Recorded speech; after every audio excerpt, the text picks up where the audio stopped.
Bonjour toi, donc aujourd'hui je voulais te raconter mon accouchement à l'hôpital, donc dans la maternité. Ce serait ensuite assez logique de mes deux vidéos sur l'accouchement à domicile. Peut-être que tu les as vues. Et dans ces vidéos, donc j'en parle assez souvent en fait. Je reviens en comparant tel ou tel acte, en comparant voilà, les choses. Je reviens tout le temps à cette première accouchement à l'hôpital. Et donc aujourd'hui je voulais faire une vidéo beaucoup plus complète, sans interruption et voilà, te raconter ce qui s'est passé et voilà, te donner une vision un peu plus claire, voilà, pourquoi j'étais pas du tout contente de cet accouchement dans la maternité et qu'est-ce qui m'a voilà, une des raisons qui m'a poussée par la suite à coucher à domicile de mon deuxième enfant, 5 ans plus tard. Voilà, c'est parti pour cette vidéo. Voilà, je vais commencer par le début. Déjà pourquoi j'ai accouché à l'hôpital la première fois. Alors que voilà, j'étais déjà à l'époque consciente voilà, du fait que je voulais accoucher le plus naturellement possible.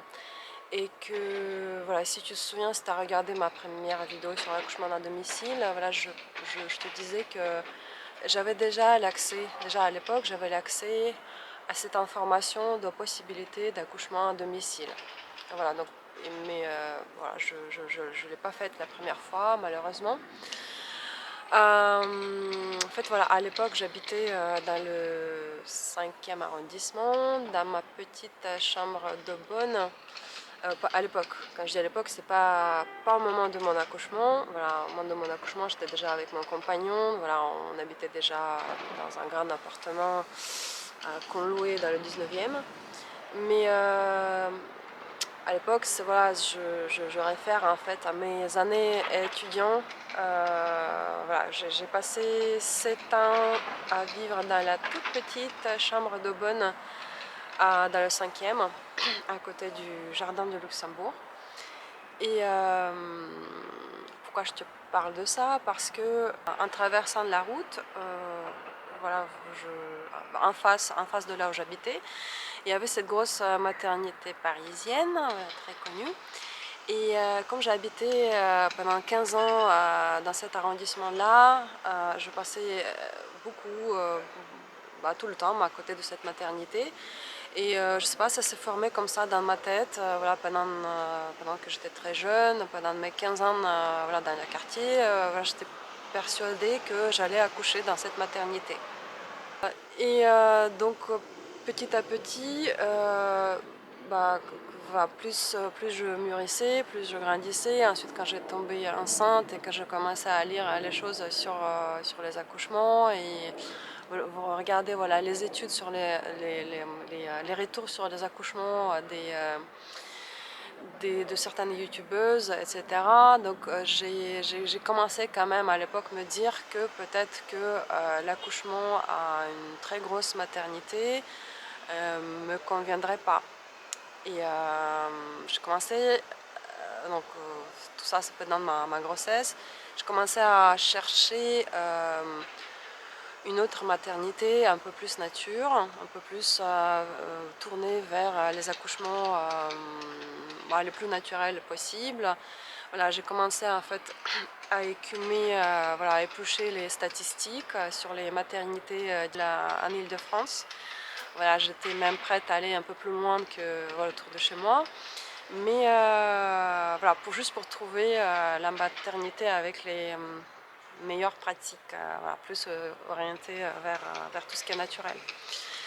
Donc comme ça, j'ai trouvé cette haute maternité à l'est de Paris, voilà, dans le banlieue proche de Paris, qui est très réputée naturelle.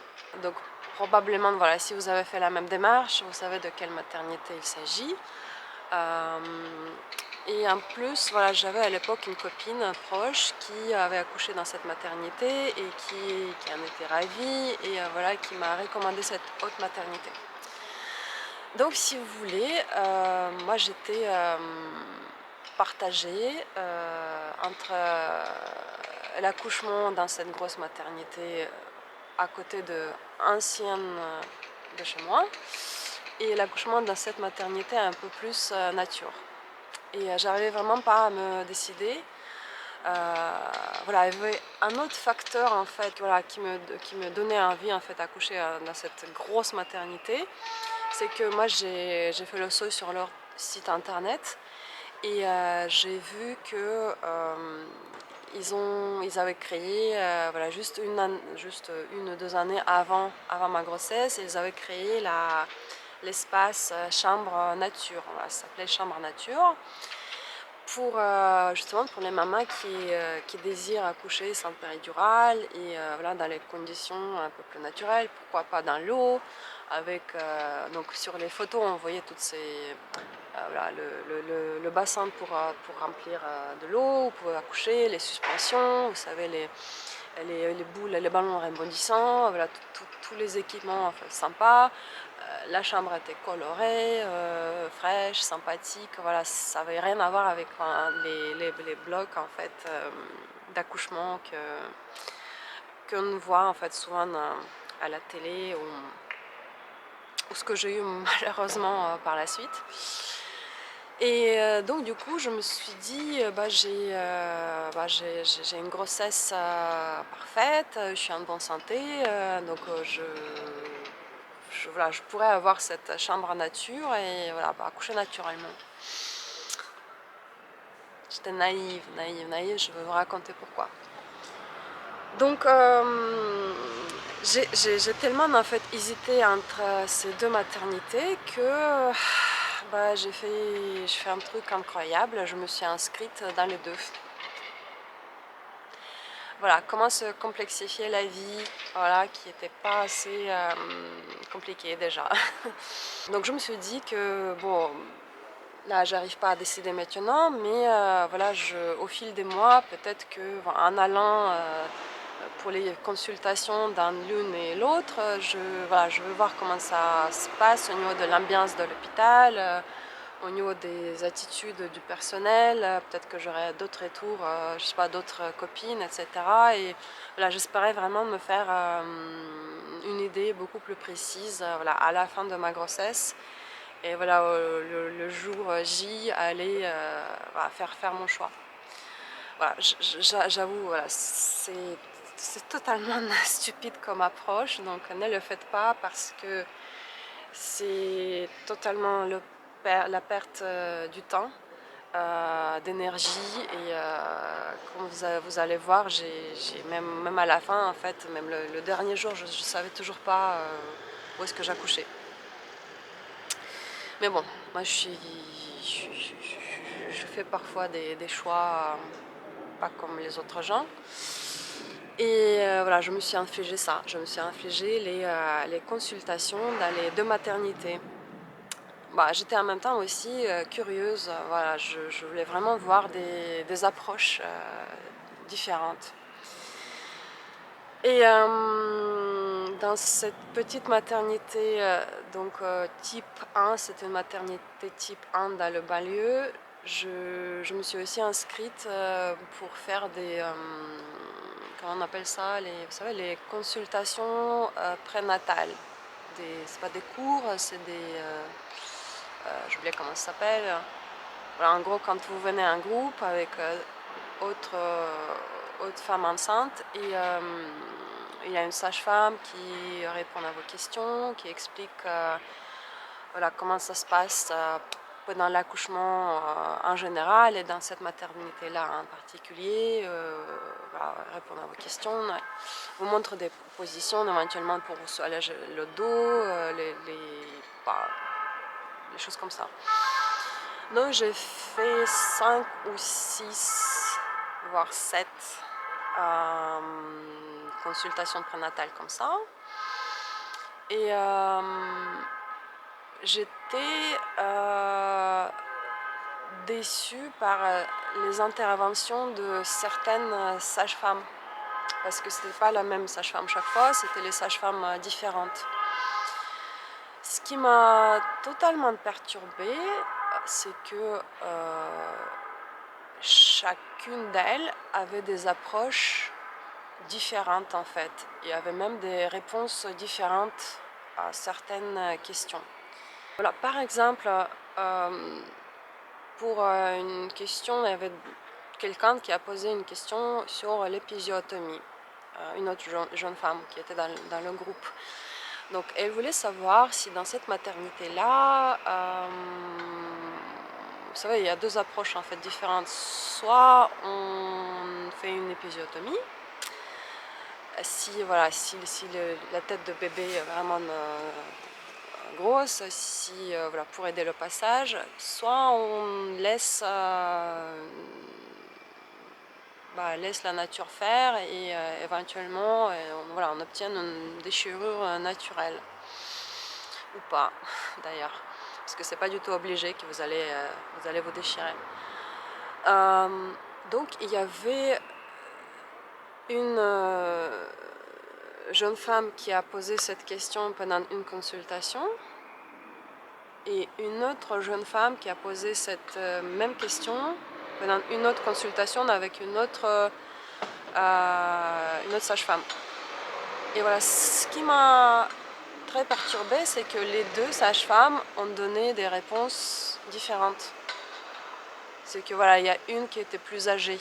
Elle a dit ah si, il vaut mieux faire, moi je fais plutôt des épisiotomies puisque les déchirures naturelles peuvent être beaucoup plus violentes.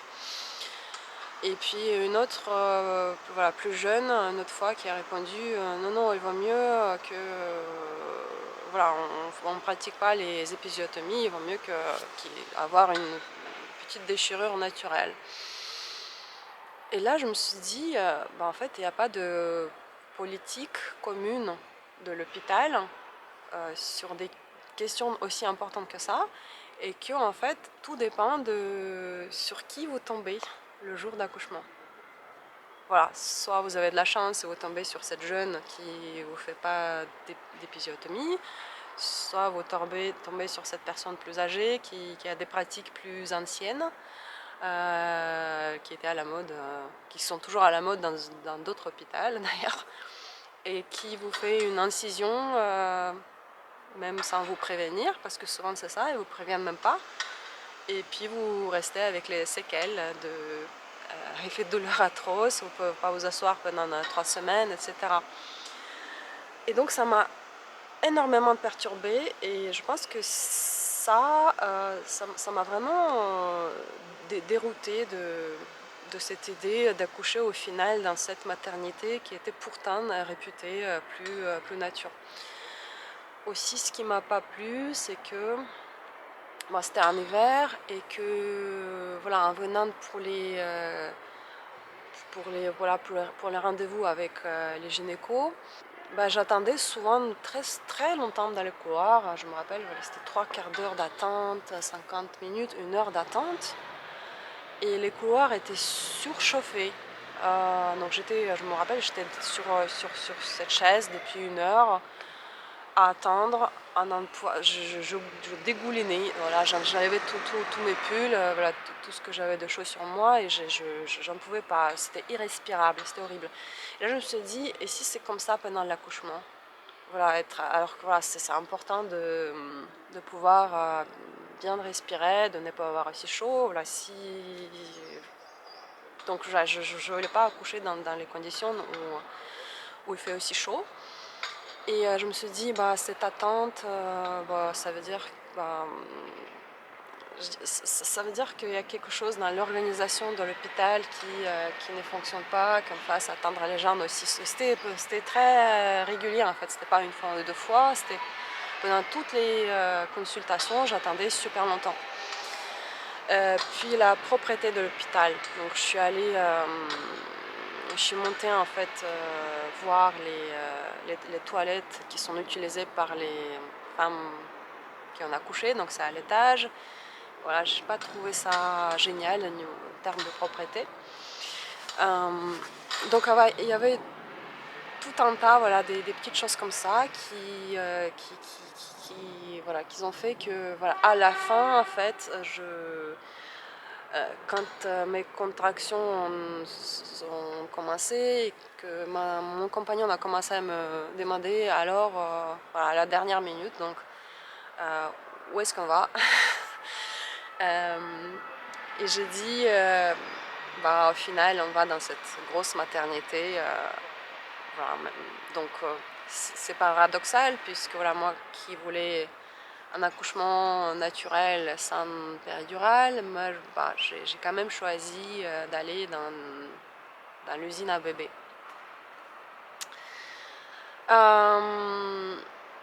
Donc je sais toujours pas si ça se trouve que ça aurait se passé mieux si j'allais dans cette petite maternité.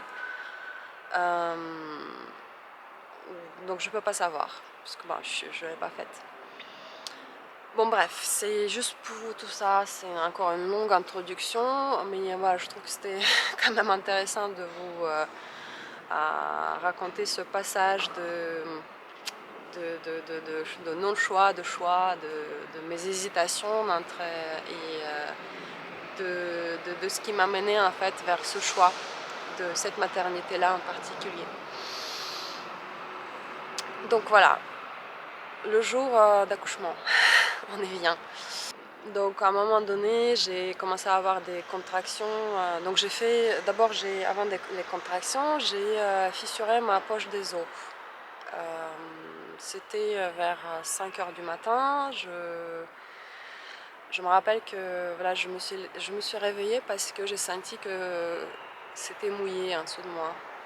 Et puis je me suis levée, je suis allée aux toilettes et j'ai vu que bah, au début je me suis posé la question, c'était une fissuration qui n'était pas franche, ça goûtait vraiment voilà, goutte par goutte, petit à petit. Et voilà, à un moment donné, je m'étais dit que tiens, peut-être que c'est le pipi, je n'étais pas sûre. Et puis bah, j'essaie de me recoucher, mais bah, ça s'est remouillé encore, hein, donc je me suis levée encore. Et là, je me suis dit, bah tiens, ça doit être quand même, voilà, c'est pas le pipi, ça doit être une fissuration de poche des os. Et donc ça, c'était à 5 heures bah, le matin, tôt le matin. Et bah, je me suis dit, bah, maintenant, je vais attendre les contractions. Donc toute la journée, bah, je me suis livrée à mes activités habituelles, mais voilà, j'ai prévenu mon compagnon que voilà, ça se trouve que voilà, ça va se mettre en route. Peut-être dans la journée, peut-être le soir, donc je ne savais pas du tout quand. Et puis donc j'ai commencé à avoir les contractions le soir et elles sont devenues assez franches, assez douloureuses vers 8 heures du soir. Et on est allé donc à la maternité, donc j'ai fait mon choix enfin le soir donc, de mon accouchement. Donc on est allé en voiture avec mon compagnon et c'était vers 10 heures du soir. Donc je me suis dit, donc j'étais toute enthousiaste en fait devant l'idée, donc j'étais persuadée que j'allais avoir cette chambre nature, donc j'avais pas, il n'y avait pas de raison pourquoi je ne l'aurais pas en fait. Donc on arrive, donc il y a l'admission, voilà, les papiers, etc. Puis donc on me vérifie la tension, tout va bien. On commence à vérifier, vous savez, on pose l'appareil qui vérifie le battement de cœur de bébé. Et là, donc la personne qui me pose cet appareil et qui vérifie donc le résultat, elle me dit « Ah non, non, non, en fait, vous ne pouvez pas avoir la chambre nature. » Et là, je tombe du haut en fait, et je dis « Mais pourquoi ?» Je dis parce que voilà, le cœur de bébé, le battement n'est pas régulier. Bon, grosso modo, voilà, elle a dit que c'est à cause du battement des cœurs du bébé. Là, c'est à partir de ce moment-là que ça a commencé à aller mal parce que du coup, j'étais tellement persuadée d'avoir cette chambre nature. Donc c'est à cause de ça que j'ai choisi principalement venir dans cette maternité-là. Et là, on me dit que je vais pas pouvoir... En fait, moi, au début, en fait, une seule chose que je pourrais imaginer, c'est que la chambre ne serait pas disponible.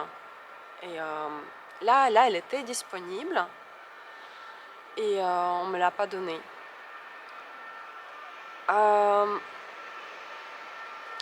J'étais extrêmement déçue et j'étais carrément en détresse en fait. Donc j'ai commencé à stresser. Donc entre-temps, on m'a emmenée dans le bloc où j'ai accouché par la suite. Enfin, le bloc, c'est pas le bloc opératoire, c'est la chambre d'accouchement en fait. Et là, j'ai commencé à paniquer puisque voilà, j'ai vu le lieu qui était dans le sous-sol de maternité. Donc une petite pièce remplie des appareils qui faisaient du bruit, qui bipaient, voilà, tous les appareils médicaux autour. Donc on m'a posé sur donc on m'a mis vous savez, la chemise qui s'attache derrière. On m'a mis sur cette espèce de chaise, lit. C'est pas vraiment un lit en fait, un truc totalement inconfortable. Donc ça doit être confortable pour les sages-femmes qui te font accoucher sur le dos, mais c'est totalement inconfortable pour toi en fait. Donc je sais pas si tu as déjà accouché ou si tu vas accoucher, leur truc il faut qu'ils le changent franchement parce que c'est impossible d'y tenir plusieurs heures en fait. C'est l'horreur. Vous pouvez pas vous mettre dans la position que vous voulez, c'est dur, non mais c'est l'horreur leur truc. Et au-dessus de cette chose-là, il y avait un gros hublot d'aération, un énorme, était tout carré et était juste au-dessus. Et ça soufflait, ça faisait un bruit énorme et ça renvoyait du coup de l'air froid sur vous. C'était très très très perturbant. Et du coup, toute cette atmosphère très froide dans tous les sens, bruyante, les lumières de néon, ils les ont tamisées à un moment donné, mais bon, c'était quand même des lumières très désagréables. Et le fait que je viens de m'asseoir sur mon rêve, accoucher dans le bassin d'eau naturellement, ça m'a mis un coup dur et ça m'a mis dans un état vraiment pas propice à l'accouchement.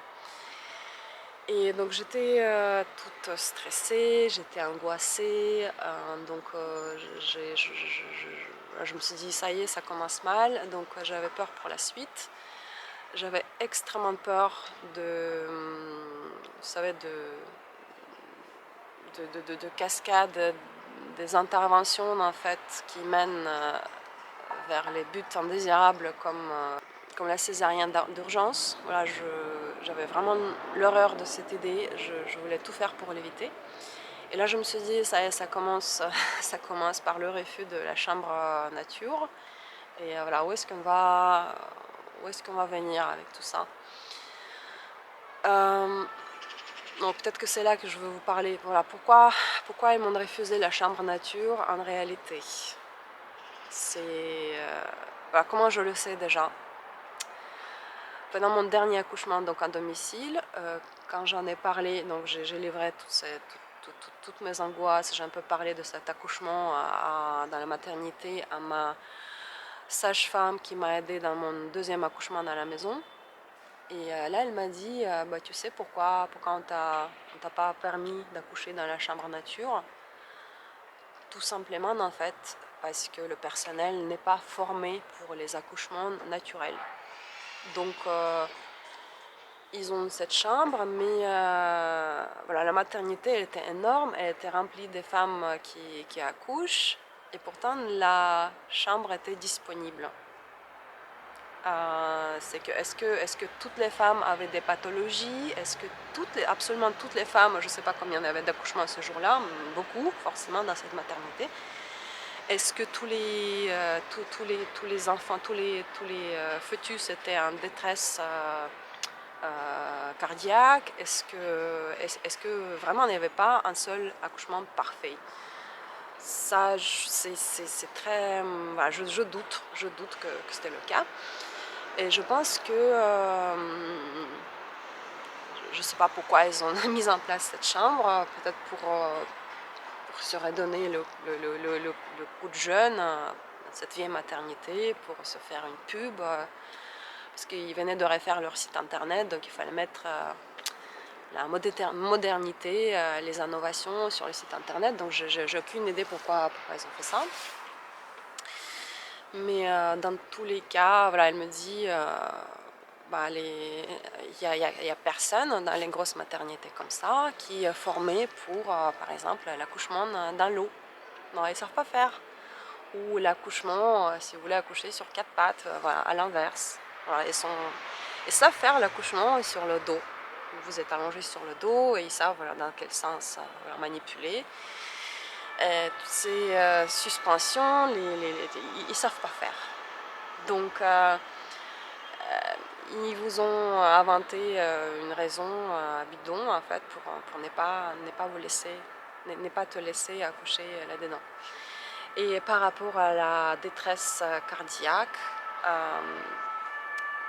oui, ça peut être une vraie raison, oui, c'est possible. Mais ce qu'il faut savoir, c'est que quand vous avez des contractions qui sont vraiment violentes, qui sont déjà... Moi, quand je suis arrivée à l'hôpital, j'étais ouverte presque à 4,5, 5. Donc j'ai commencé à avoir des contractions fortes. Il faut savoir que quand il y a des contractions fortes, il n'y a pas que vous qui subissez les contractions. Il y a aussi le bébé qui subit les contractions et qui ralentit en fait son cœur pour voilà, pouvoir justement survivre et subir ces contractions. Donc le ralentissement du cœur du fœtus, du bébé, ça ne veut pas forcément dire que le bébé il est en détresse fœtale. Et donc, je ne sais pas, donc peut-être qu'il donne cette chambre à des mamans qui ne sont pas ouvertes encore du tout, ou qui ont une ouverture à 1 ou 2, où il n'y a pas encore des contractions violentes, où il n'y a pas cette suspicion de détresse cardiaque fœtale.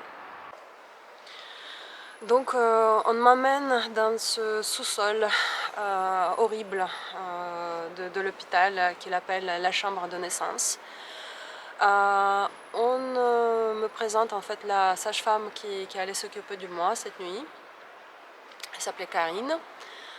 Et donc je lui pose la question, est-ce que vous avez eu l'occasion de jeter un coup d'œil sur mon projet de naissance, voilà, parce que ça faisait déjà 1 heure, je crois, que j'étais à l'hôpital. Et voilà, le temps qu'il fasse tous les monitoring, le temps de faire voilà, l'entrée à l'hôpital, les cartes d'identité, etc. C'était peut-être même plus que ça, donc je ne savais pas comment ça a marché, donc je demandais si elle a eu le temps de regarder le projet de naissance que j'ai apporté avec moi. Et que j'avais laissé aussi une copie à la femme médecin qui s'occupait de moi pendant ma grossesse, quand je venais pour mes visites mensuelles. Donc elle a dit que non, mais voilà, s'il aura le temps, elle va le lire plus tard. Donc voilà, moi j'ai croisé les doigts qu'elle le lise, et surtout qu'elle essaie d'appliquer voilà, les souhaits. J'avais une trentaine de paragraphes des souhaits. Donc ce qui s'est passé aussi, c'est que comme ça faisait, je crois, 18 heures après la rupture des poches des os, ils m'ont connecté à une solution antiseptique. Voilà, c'est le protocole, parce que voilà, X heures après la fissuration ou la rupture des poches des os, voilà, ils préfèrent de mettre cette soluté antiseptique voilà, pour prévenir voilà, une bactérie qui peut être potentiellement très dangereuse pour le fœtus. Voilà, donc ça m'a beaucoup gênée aussi. Voilà, même si je comprends en fait la motivation derrière ça. Mais voilà, me retrouver, vous savez, ça, ils m'ont mis ici dans cette partie dans la main. Et moi, voilà, je détestais la sensation d'une aiguille, donc qui était comme ça, sous la peau, une grosse aiguille qui était scotchée sur votre main. Et dès que je bougeais, même tout légèrement ma main, pour essayer de me retourner, pour essayer de... l'aiguille, elle rentrait un peu profondément dans la chair et ça faisait mal, voilà, tout le temps. Donc du coup, voilà, cette sensation de vraiment de... Ça me crée une distraction, j'arrive pas en fait me distraire de cette douleur dans le bras. Aussi, avec ça, vous perdez la mobilité, forcément, parce que c'est connecté par le tuyau à une soloté qui est accrochée à une suspension, voilà, qui peut bouger avec des roulettes. Donc, a priori, je pouvais marcher avec ça, en bougeant en fait cette structure avec des roulettes. Mais même ça, on ne m'a pas permis. Donc ils ont décidé de me faire une monitoring en permanence, ce qui était absolument pas nécessaire en fait dans mon cas. Donc monitoring, vous savez, c'est un petit appareil qu'il accroche sur votre ventre avec les élastiques. Et donc c'est voilà, pour mesurer, pour voir comment il va le cœur de bébé. Donc normalement ils peuvent vous poser ce monitoring de temps en temps, donc vous faire allonger ou vous asseoir voilà, je sais pas, toutes les 2 heures ou toutes les heures. Et il n'y a absolument aucune nécessité de le faire en permanence. Mais voilà, elle a décidé de le faire en permanence. Voilà. Ce qui fait que voilà, sur le gros ventre, ce truc il bougeait dès que j'ai essayé de bouger. Et donc du coup, quand elle perdait, parce qu'en fait elle nous a laissé, donc elle a posé tout ça, elle a installé tous ces trucs gênants sur moi. Elle a dit voilà, s'il y a un problème, il y a un bouton, tu m'appelles. Et moi voilà, elle est partie s'occuper peut-être d'autres jeunes femmes, ou je sais pas, elle est partie quelque part. Donc je me suis retrouvée avec mon compagnon qui a apporté des livres avec lui. Donc lui, il s'est mis dans le coin et il n'a presque pas bougé de ce coin.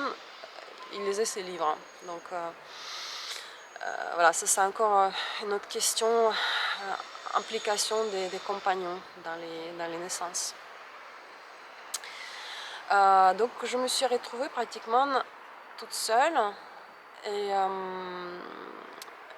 avec cette impossibilité de bouger, puisque voilà, quand j'ai essayé de mouvoir, voilà, ce monitoring, ces élastiques ont bougé et du coup, chaque fois quand j'essayais de bouger, elle arrivait en fait, elle me disait non mais il faut pas bouger, il faut pas se lever, parce que monitoring bouge et voilà, je suis obligée de le remettre chaque fois.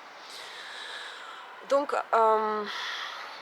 encore une fois, voilà, ils font tout pour tout ce qui est confortable pour eux. Et le fait que vous ne pouvez pas bouger et que c'est primordial dans l'accouchement, bon, ça passe en deuxième plan. C'est primordial, voilà, bouger pour pouvoir accoucher normalement. La femme doit pouvoir bouger, elle doit pouvoir se lever, changer de position, marcher si elle veut. Parce que voilà, ce bébé en fait qui doit se retourner en fait, il doit se retourner dans votre bassin pour pouvoir sortir. Donc il y a une certaine position par laquelle le bébé sort et il doit, pour l'aider à se retourner et se mettre à la bonne position, normalement vous ressentez en fait, vous sentez dans quelle position il faut se mettre pour l'aider. Et donc ça j'ai bien vu en fait pendant mon deuxième accouchement avec mon deuxième fils. Regardez vraiment cette vidéo, accouchement à la maison. Et donc là à l'hôpital, donc ils ne vous laissent pas bouger. Voilà, ils ne laissent pas bouger. Et donc c'est comme ça que il y a énormément de jeunes femmes qui se retrouvent avec le bébé qui n'arrive pas à se retourner. Et du coup, voilà, on commence à... Voilà, c'est comme ça qu'on déclenche les... s'il ne se retourne pas correctement, s'il ne se met pas à la tête correctement, bah, il ne peut pas sortir. Et du coup, ça stagne. Et du coup, césarienne d'urgence. Voilà. Donc, moi, j'étais très inquiète pour ça. Moi, déjà dans mes derniers mois de grossesse, j'ai pu lire ce livre d'Isabelle Brabant, La naissance heureuse, donc, où elle décrit tout ça. Et donc je savais que c'était primordial de pouvoir bouger, et donc j'étais très inquiète pour le fait que voilà, qu'il ne me laisse pas bouger. Donc je me suis dit que... Et d'ailleurs, une autre chose, donc c'est pas que pour le bébé qui veut bouger, pas seulement pour l'aider à se retourner, c'est aussi que quand vous marchez, quand vous bougez, vous arrivez à vraiment mieux gérer votre douleur. Et la preuve, c'est que quand on est arrivé vers la maternité, on est arrivé en voiture. Donc pendant que j'étais assise dans la voiture et on a roulé, je pense, on a traversé Paris, on a roulé une 40aine de minutes peut-être moins. Mais voilà, pendant que j'étais assise et que je ne bougeais pas, et j'étais déjà, voilà, comme je disais tout à l'heure, en arrivant à l'hôpital, j'étais à l'ouverture voilà, entre 4 et 5, donc c'était déjà pas mal. Et donc les contractions étaient déjà bien douloureuses. Donc dans la voiture, c'était douloureux pendant que je ne bougeais pas. Ensuite, comme on n'a pas pu trouver la place pour se garer juste devant l'hôpital, on s'est garé donc bien loin, et on a dû, voilà, le temps qu'on sort les affaires, le temps qu'on se gare, là, voilà. Donc je pense que voilà, on a marché un quart d'heure, voilà, pour arriver, puis le temps de faire les papiers en arrivant, etc. Donc je suis restée une demi-heure à bouger, debout, à marcher. Et c'est pendant ces demi-heures que j'ai pu bouger que j'ai vraiment senti la différence dans le niveau de la douleur. C'était beaucoup moins intense, beaucoup moins douloureux. Et quand du coup cette Karine, elle m'a allongée sur cette espèce de chaise d'accouchement, et que voilà, elle m'a interdit de bouger, bah, la douleur est revenue très fortement. Voilà, juste pour rappel, je tenais à accoucher sans péridurale, donc je sentais tout. Et quand vous sentez tout et que vous ne pouvez pas bouger, bah vous avez très mal. Et donc je suis passée comme ça. Donc je pense qu'on m'a emmenée dans cette chambre vers 23h passées. Et donc elle a vérifié l'ouverture 2 heures après. Elle a dit « Ah, ça marche pas, ça stagne en fait, vous ouvrez pas ?» Ben ouais, normal, normal, je peux pas bouger. Donc ça stagnait, ça s'ouvrait pas, et j'avais atrocement mal en fait. Donc là je me suis dit que là, voilà, si ça va continuer comme ça, bah alors on sait ce qui va arriver en fait. Donc au bout de quelques heures, ils vont me dire ah bah ça y est, le nombre d'heures protocolaires permis pour l'ouverture est passé. Donc là on va passer à l'étape suivante. Et donc on va vous mettre voilà, une solution qui amplifie les contractions. Allez. Et qui fait très mal en fait. Et ensuite ça se termine comme une femme sur 4 césarienne. Donc je me suis dit voilà, il faut faire quelque chose, il faut tricher en fait, il faut gruger, parce que voilà, je veux pas la césarienne, je veux pas d'épisiotomie à cause des protocoles voilà, idiots parfois. Donc j'ai demandé à aller aux toilettes. Voilà, puisque je n'étais pas connectée avec la péridurale, voilà, vous pouvez vous lever, vous n'êtes pas connecté par plein de petits tuyaux, vous pouvez sentir vos jambes et vous pouvez voilà, bouger. Donc elle a fait un mais bon, elle m'a laissé aller. Donc elle m'a enlevé ce foutu monitoring. Et donc j'ai pu donc marcher dans le couloir et aller jusqu'aux toilettes qui étaient à l'autre bout du couloir. Et voilà, sans surprise, pendant que je marchais, la douleur s'est estompée. Voilà, normal.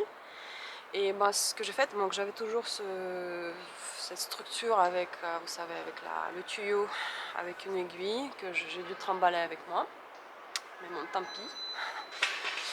Et donc je suis allée comme ça jusqu'aux toilettes. Et je me suis enfermée dans les toilettes. Et j'y suis restée 3/4 d'heure à peu près. Et donc quand je suis revenue, donc elle m'a refait le check de l'ouverture. Et là, surprise, l'ouverture, progression, elle me dit « Ah, vous avez progressé !» Donc tout ce que je lis dans ce livre, en fait, d'Isabelle Brabant, ça se confirmait, je voyais que ça se confirmait en fait. Dès que dès que je pouvais pas plus bouger, il y avait une douleur forte, et il y avait un travail qui stagnait, qui ne progressait pas. Dès que je me créais une possibilité en trichant à bouger, ça progressait et j'avais moins de mal. Voilà. Donc ensuite elle m'a arrangé, elle m'a remis le monitoring et donc là voilà, elle a compris que voilà, si elle me laisse encore aller aux toilettes, je referai pareil. Donc je ne pouvais plus aller aux toilettes du coup. Et là il fallait que je mobilise en fait toute ma force mentale, tout mon imaginaire. Et il fallait que je fasse, donc je fermais les yeux et j'essayais vraiment de me faire une abstraction de tout ce qui se passait autour, donc toutes ces choses, tout ces monitoring. Et monitoring d'ailleurs, quand à côté il y a un écran en fait qui montre du coup le cœur de bébé et ça fait un bruit très, très inquiétant. Et donc j'essaie vraiment de m'abstraguer de tout ça et j'essaie de travailler ma respiration. Donc j'ai tout axé sur la respiration. Quand les contractions venaient, j'ai essayé de les accueillir, vous savez comme on dit. Il ne faut pas essayer de se crisper quand il y a une contraction qui arrive. Il faut juste être conscient du fait que les contractions vous aident à vous ouvrir et elles sont douloureuses, mais elles sont vos amies puisque elles rapprochent en fait le moment où le bébé va naître. Vous allez enfin l'avoir dans vos bras. Donc il faut vraiment essayer de les accueillir comme s'il y avait des vagues fortes en fait qui venaient, qui vous frappaient. Et voilà, au lieu de résister, vous les prenez, ces vagues, vous les prenez. Et donc j'ai aussi imaginé que voilà, cette ouverture pour le bébé, c'était comme une fleur qui s'ouvrait en fait. J'imaginais les pétales qui s'ouvraient. Et aussi j'ai imaginé, je me rappelle, la porte.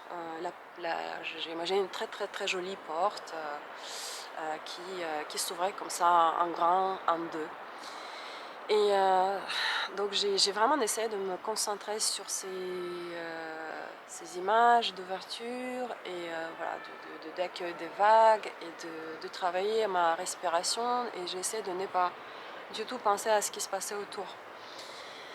Et donc elle est arrivée, je sais pas, encore 2 heures plus tard, je pense. Et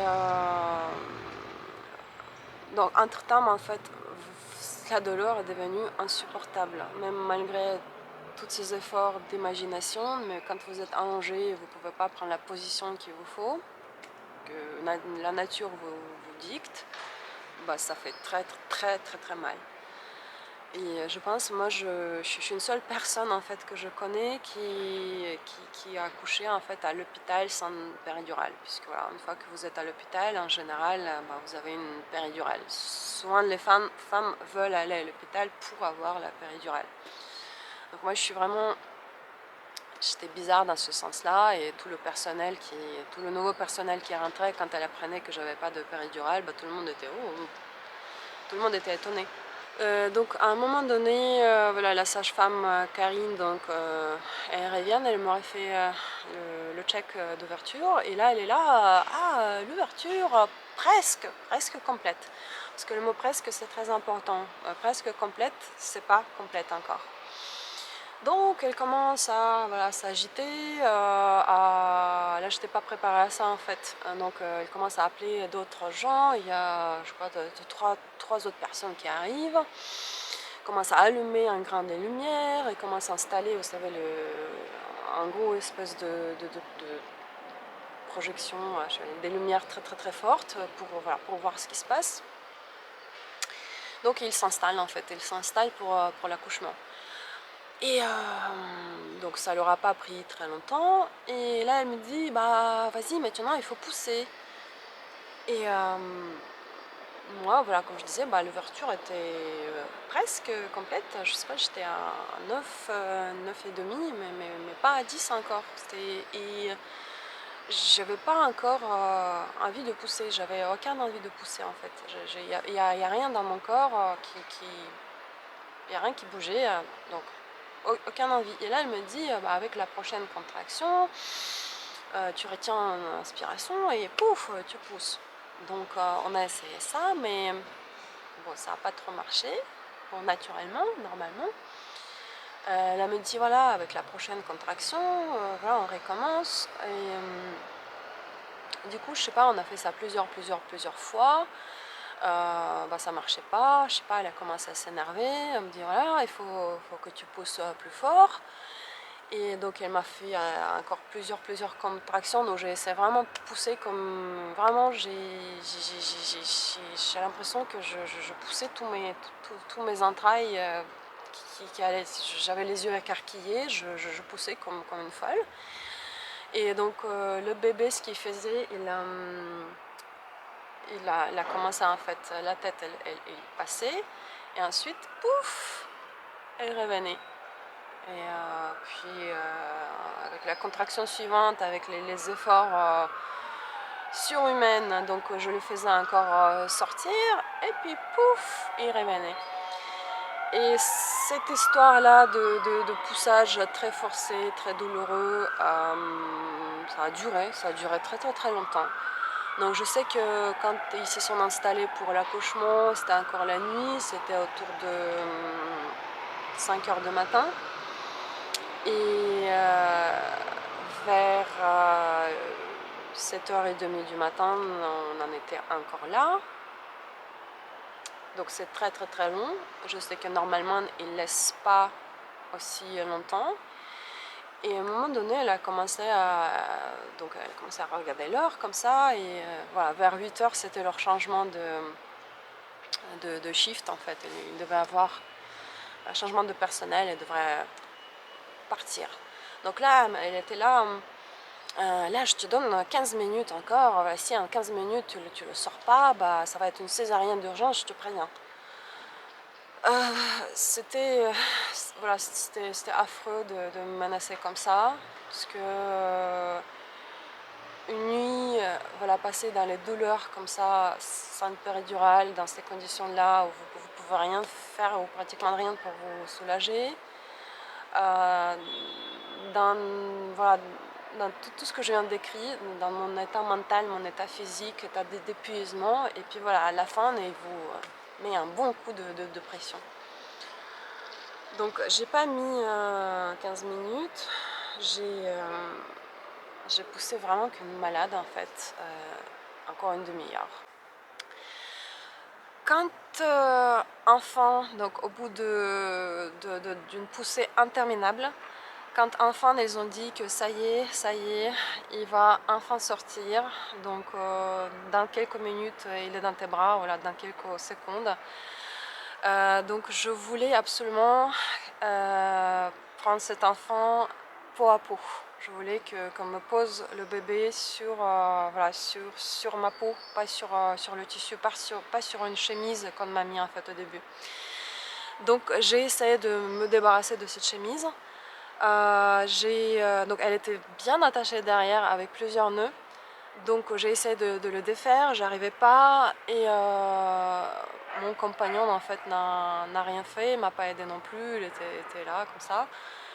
Et donc j'arrivais pas et j'ai dit voilà aidez-moi, voilà je voudrais enlever la chemise pour faire peau à peau.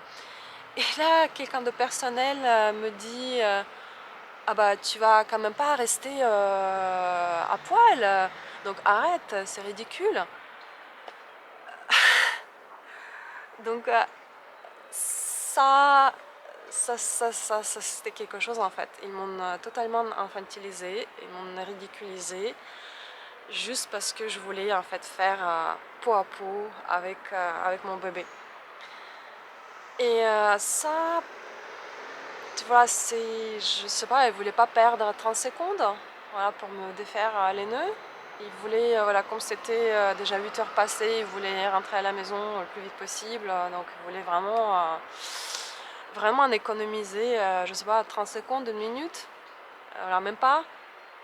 Donc on m'a refusé la peau à peau. Ça, voilà, c'est quelque chose d'incroyable.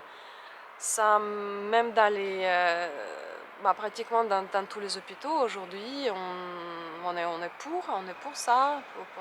On comprend l'importance de peau à peau. Voilà, le bébé qui sort de votre ventre, voilà, pour plein de raisons en fait qu'on pourrait développer éventuellement dans d'autres vidéos, il faut le poser sur le ventre de maman, sur la poitrine, nue, sur la peau. On me l'a posé sur cette chemise, j'étais dégoûtée et j'étais en fait dégoûtée de ça et j'étais aussi dégoûtée du fait que personnel se comportait comme ça avec moi, qu'ils m'ont dit ça, les choses très infantilisantes. Et j'étais encore plus dégoûtée du fait que voilà, mon compagnon était là. Mais non, mais c'est pas grave, tu vas le mettre peau à peau plus tard. Bon, c'est pas grave. Donc arrête. Donc en fait, il s'est totalement rangé de côté du personnel, comme pendant tout l'accouchement d'ailleurs.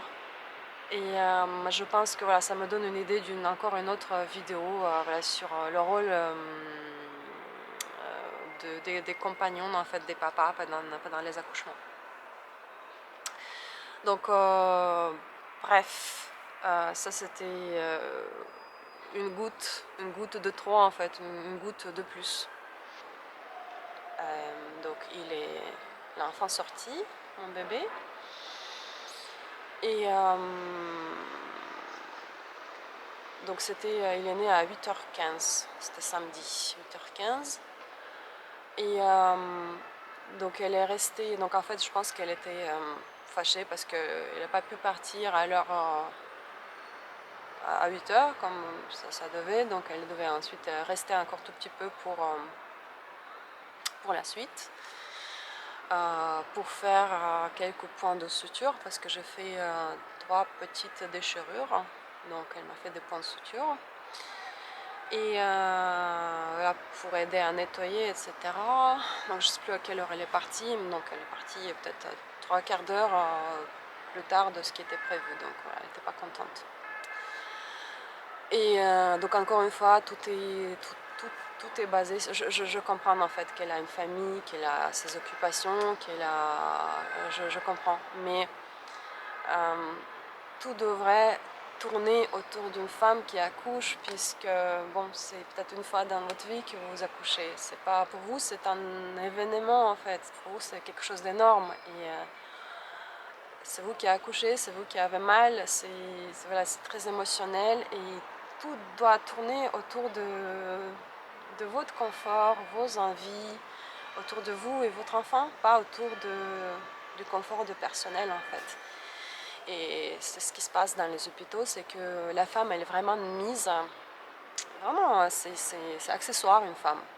Voilà, il y a d'abord le personnel et leur confort, ensuite il y a le bébé, et ensuite la femme c'est vraiment quelque chose de troisième, de très secondaire en fait.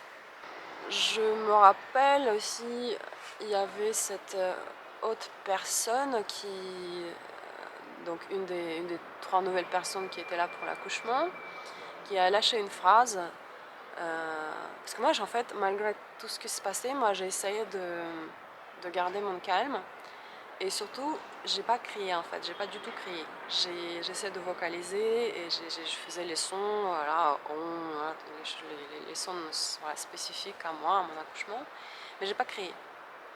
Et cette personne, elle dit, ah pour quelqu'un, elle pensait au début que j'accouchais avec la péridurale. Et puis quand elle a appris qu'il n'y avait pas de péridurale, bah, je me dis, bah, pour quelqu'un sans péridurale, bah, elle a pas assez mal en fait, elle a pas mal. Je dis, si tu étais à ma place là, j'avais envie de la gifler vraiment, elle avait pas mal. Si j'avais très mal, sauf que bah, je suis pas quelqu'un qui, même dans d'autres situations dans la vie, même si j'ai très mal, voilà, je hurle pas, je suis pas une hurleuse en fait, voilà, c'est comme ça. Et ensuite, donc on m'a passé, avec tout ça, en fait ça gâche tellement le moment où on vous passe enfin votre bébé. En fait, l'accueil de bébé ne se passe pas comme vous l'avez imaginé, comme vous l'avez rêvé, comme vous l'avez prévu. En fait, l'accouchement, c'est jamais comme vous avez prévu. Chaque fois, c'est très différent, mais vous pouvez imaginer, vous pouvez rêver des choses. Et là, avec voilà, toutes ces douleurs, toutes ces choses distrayantes, tout ce personnel maladroit, etc., bah, le bébé, en fait, il passe. Vous êtes tellement distraite que voilà, enfin, on vous donne dans les bras, mais il n'y a pas vous savez, genre, le joie, il n'y a pas des hormones en fait. Avec tout ça, il n'y a pas des hormones qui se libèrent, qui font qu'il y a un attachement immédiat avec votre bébé. Et moi d'ailleurs, j'ai mis ensuite plusieurs jours à comprendre ce qui s'est passé, à mentaliser en fait le fait que je suis devenue mère, que j'avais ce bébé, que ce bébé était à moi, que j'avais pas à avoir en fait des sentiments. Voilà, c'est au bout de 3 ou 4 jours que j'ai commencé à ressentir quelque chose. Et alors que voilà, pendant mon deuxième accouchement, j'avais tout, voilà, je me baignais dans les hormones en fait. Et j'aimais ce bébé tout de suite. Et c'était quelque chose, voilà, j'étais sur une petite nuage, grosse nuage. C'était magnifique. Alors que là, je me rappelle que je ne sentais rien. Et j'étais juste contente que, voilà, que ça soit terminé. Et moi, je pensais que c'était terminé, mais en fait, c'était pas terminé. Puisque, voilà, leur objectif maintenant, c'était de sortir la placenta le plus vite possible. Alors que voilà, il n'y a pas besoin de la sortir, elle sort d'elle-même en fait, si vous ne la dérangez pas, dans la plupart des cas, si tout se passe bien. Donc là, donc j'avais demandé de ne pas me mettre des oxytocines. Vous savez, c'est les substances qu'il aime beaucoup mettre en fait pendant les accouchements pour provoquer des contractions violentes qui peuvent voilà, créer des perturbations de cœur de bébé, voilà, avec toutes les conséquences que vous pouvez imaginer et avec une douleur insupportable pour vous. Voilà, d'ailleurs, avec les oxytocines, c'est quasi, d'après ce que j'ai entendu avec les copines, etc., quasi impossible de ne pas avoir la péridurale avec les oxytocines parce que la douleur, c'est une fois 3, fois 4. Donc c'est plus une douleur naturelle. Donc c'était quelque chose qui était dans mon projet de naissance. D'ailleurs, tout mon projet de naissance était rien en fait. Et encore cette Karine, elle l'a lu apparemment, mais tout ce personnel qui est venu à la fin, bah, ils l'ont pas lu. Donc mon projet de naissance que j'ai mis des mois à écrire, à réfléchir, à vraiment... j'ai médité là-dessus, j'en ai parlé à mon médecin dans cet hôpital, bon, c'était ignoré. Voilà. Et du coup, voilà, donc j'en étais à la délivrance.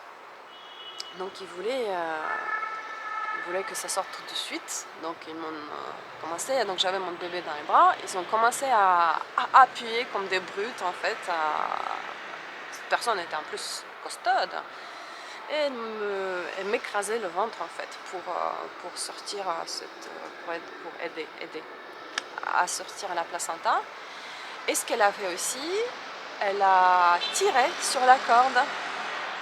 C'est le truc, mais absolument pas à faire. C'est même dans le protocole de l'hôpital, donc je sais pas pourquoi elle a fait. Dans la plupart des cas, si vous tirez sur la corde, bah, c'est ça qui provoque des saignements, c'est ça qui provoque des hémorragies fortes, et c'est là que vous pouvez vraiment avoir... bah, vous êtes dans l'hôpital et vous prendrez en charge, etc. Mais bon, tomber dans les pommes alors que vous venez d'avoir votre bébé, bon, bah, c'est pas terrible, quoi. Réanimation, etc. Non. Donc elle a tiré sur la corde. Bah, heureusement que dans mon cas, ça n'a pas provoqué une hémorragie. Mais voilà, les oxytocines, plus tirage sur la corde, plus appuyer, c'était très très douloureux. C'était atrocement douloureux. Moi, je sentais des picotements très forts en fait.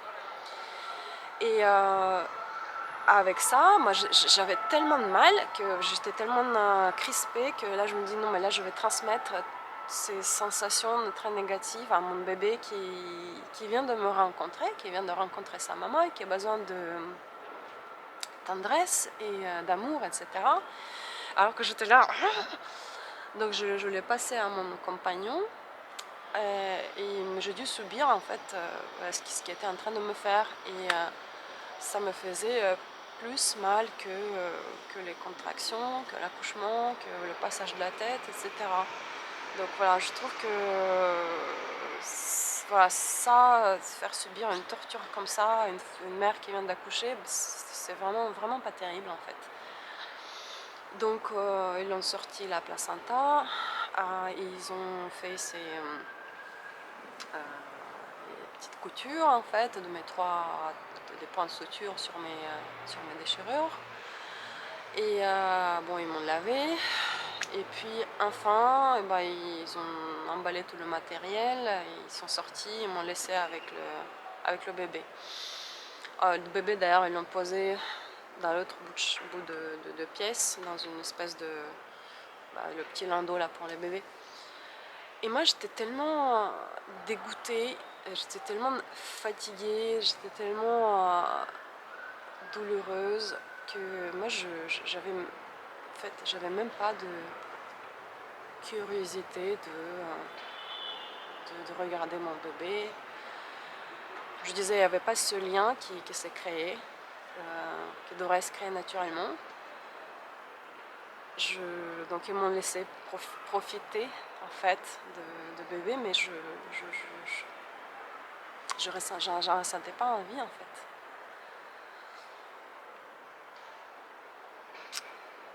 Et ensuite, bon, ils étaient en train de préparer ma chambre, donc là-haut. Et donc on est resté 3 heures en fait encore dans cette pièce. J'avais très très très faim après tout ça. Et voilà, heureusement que dans ma valise de naissance, d'accouchement, on a amené des fruits secs. Je me rappelle qu'on a amené des bananes séchées et des abricots secs. Voilà, c'est des choses qui ne se périment pas et qui sont très caloriques, énergétiques, faciles à manger.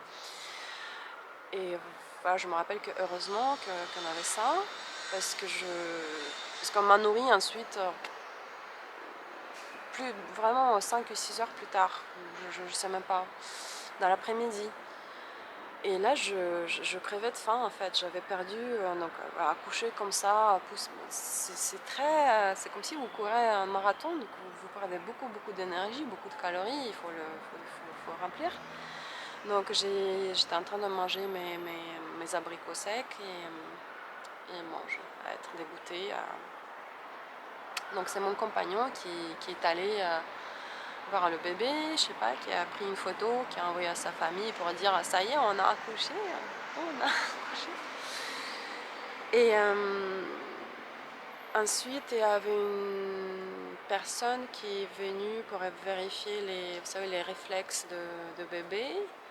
Et c'était voilà, pour une fois, c'était quelqu'un d'adorable en fait, quelqu'un de gentil. Donc j'attendais comment elle était avec le bébé, comment elle était